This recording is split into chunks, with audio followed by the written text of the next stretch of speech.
আজকে আপনাদের সাথে শেয়ার করব chilli chicken recipe. Hello everyone, আসসালামু আলাইকুম। Welcome to Mishti's kitchen. Mishti's kitchen মানে ঘরে থাকা সামান্য উপকরণ দিয়ে অত্যন্ত সুস্বাদু খাবার তৈরি করা। এখানে প্রথমে আমি মাংসটা ম্যারিনেশন করে নেব।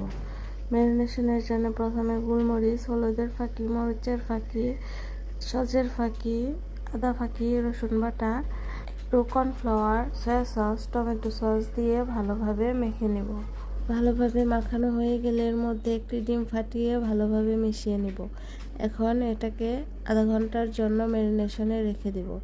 এরপর একটি প্যানে তেল গরম করে মাংসগুলো দিয়ে দিব। এখন লো হিটে ভাজতে থাকবো। ভাজা হয়ে গেলে একটি প্লেটে উঠিয়ে নিব।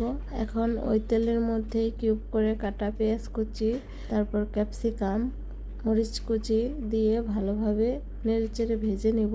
এরপরে ম্যারিনেশন করে রাখা পানি কিছু বেঁচে ছিল ওইটুকু দিয়ে দিব। তারপরে টমেটো সস দিয়ে একটু নেড়ে তার মধ্যে সয়া সস দিয়ে দিব।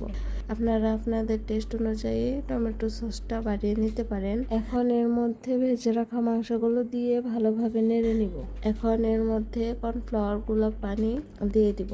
এখন ভালোভাবে জাল হয়ে গেলে চিলি ফ্লেক্স দিয়ে দিব। গ্রেভিটা ঘন হয়ে আসলে পরিবেশন করার পালা। আল্লাহ হাফেজ।